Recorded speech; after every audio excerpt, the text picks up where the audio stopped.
அன்னைக்கு இருந்த தோற்றம் வேற, முதுமை தெரியுது, இனிமேலாவது விட்டுருங்கன்ற. நம்ம த்ரிஷாவை நடிக்கவே கூடாதெல்லாம் நம்ம சொல்றதுக்கு யார், நம்ம யாரு?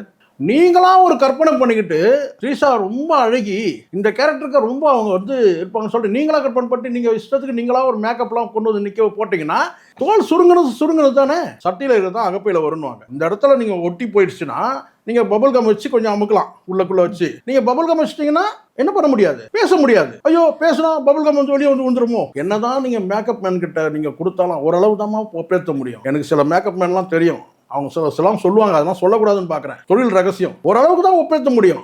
நீங்கள் கிழவியை கொண்டு வந்துட்டு நீங்கள் வந்து குமரியாக காட்டணும்னா எப்படி நீங்கள் சொல்லுங்கள். கமல் வந்து அவருடைய அந்த நார்மல் ஏஜ் தாண்டி இந்தியன் படத்தில் வந்து ஒரு 80 வயசு காட்டணும், 70 வயசு.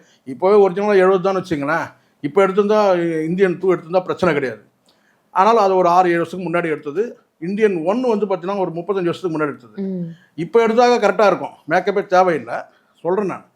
அப்போது நீங்கள் வந்து ஒரு இளமையாக இருக்கிற ஒருத்தர் கேட்டால் ஒரு முதுமையான ஒரு கிழவனாக காட்டுறதுக்கு ஏகப்பட்ட மேக்கப் தேவைப்படாதுக்காக ஃபாரின் வந்து கொண்டு வந்தாங்க. ஒருத்தரை இம்போர்ட் பண்ணாங்க, அவர் தான் எல்லாத்தையும் பண்ணார். அதனால் வந்து மேக்கப்பில் வந்து ஒரு அளவு தான் ஒப்பேற்ற முடியும்.